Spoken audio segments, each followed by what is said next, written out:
boys will be boys. From the day a baby is assigned male at birth, he is registered into a lifelong contest to prove his masculinity. I recently watched a tape from the 90s of the men in my family encouraging my brother when he was barely a toddler to tackle my cousin. In the same tape, my dad jokingly motions his infant son to take a sip of his beer. Look, I'll give them a pass because it was the 90s, but my point still stands. It's hard not to adopt the traits of masculinity when they're forced onto you before you even learn how to walk. Anyone who tells you boys have an innate impulse to be violent, A, doesn't know anything about biology, and B, is probably a misogynist. Aggression is an impulse that all humans have programmed into our DNA, regardless of gender. The impulse to fight protected our species from predators and allowed us to evolve. We needed to fight in order to, not die.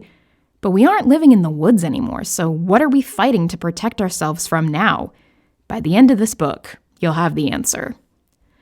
Boys begin roughhousing as early as elementary school. I can remember being on the swings at recess with my posse, reading J14 magazine, watching from afar as some of our male classmates got into a fight on a nearby field.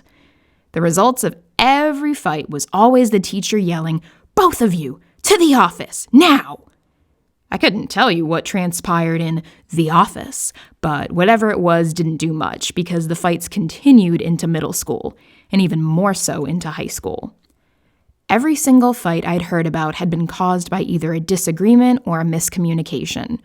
Our adult brains know now that conflicts like that can easily be solved without throwing a punch, the same way that worldly affairs can be solved without going to war.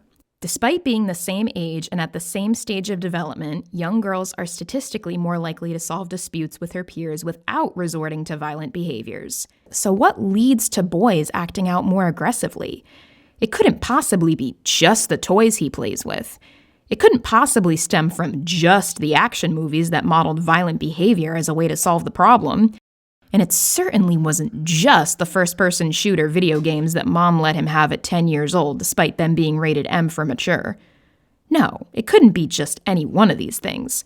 But put them all together, and you create a young boy who resorts to violence when faced with a threat.